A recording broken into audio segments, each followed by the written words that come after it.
Hey guys, Godly's HD here, and today we're going to be looking at how to put 3D text into a 2D image background. It's really nice effect. So yeah, let's get into it. First thing you want to do is apply a background. Then you come onto materials. You can either press Ctrl N or File, New Material. I just press Ctrl N. Go to Color, Texture, Load Image. And then you're going to find the image you want, open it up. If this pops up, it doesn't matter, as long as the image goes onto the screen, and it should be fine. Drag it onto the background, and as you see, you get a nice clear image to work with. So next we're going to go MoGraph and actually add a text object. Now I'll just say this now, it has to be capital letters in order for it to work. The font I'm going to be using is called Ethnocentric. Really nice font. I use in pretty much every project I do in C4D. Then I'm going to press R and rotate it to where I want it, about there. And I'm just going to quickly change the depth to 40. Then I'm gonna add a quick plane. I'm just gonna make the plane big to fit the text. Move it back. And basically what you want it to do is like act as a floor to the text itself. Just make sure it covers it. So when I look at either a letter with a curved edge, so I'm just going to look at the U, and I think that is it.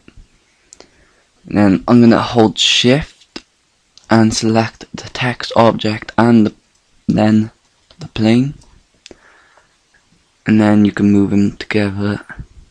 But if you render that, you can see that the doesn't quite look like it's on the road as such. So what I'm going to do is, with them both selected again, click R, and then I'm just going to bring that down a bit, and yeah, that looks pretty good. So to get rid of this square, well, rectangle I should say even, we're going to click on plane, right click, go to C4D tags and compositing. Then go down to compositing background and select that box. Then you want to click the material, control and drag onto the plane. And then obviously if you render that, you can see that it's gone.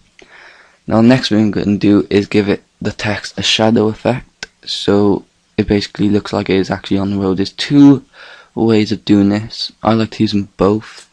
I don't know why, it's just a habit I got. The first easiest way is to add a light. And you just bring it back across a little bit and up, and then go to shadow map soft, and then obviously if you render that, you can see it gives a nice shadow. I'm actually just gonna hold Shift on plane and text object and just move it down a little bit more, and then just select the text object on its own and move that a little bit more down. And that is much better.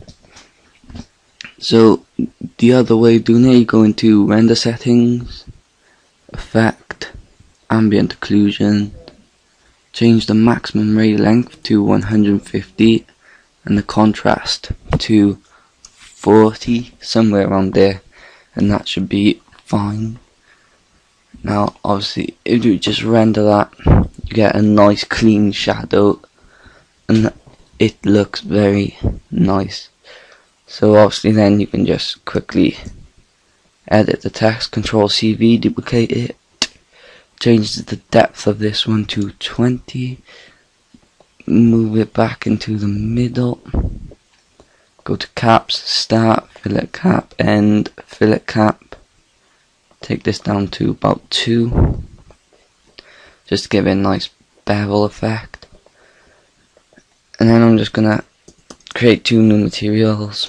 The first one I'm just going to make a really dark grey, and the second one I'm actually going to use the background colour in the sky. I don't know if it's going to look nice, but you never know, just play around with it. Give it a nice reflection. Choose the same colour and pick Fresnel. Then I'm going to drag the cream colour onto the text object 0.1 and the blacky grey colour to the original text object. Render that, and it looks okay, not too bad. Pretty dark, but it looks okay considering the picture's quite dark. But obviously if you don't want it to be too dark, just add a light or as many lights as you want, and yeah, that looks a lot better. So there you go. Here's a quick tutorial for you guys, a really nice one. Please comment, rate, subscribe. Thanks.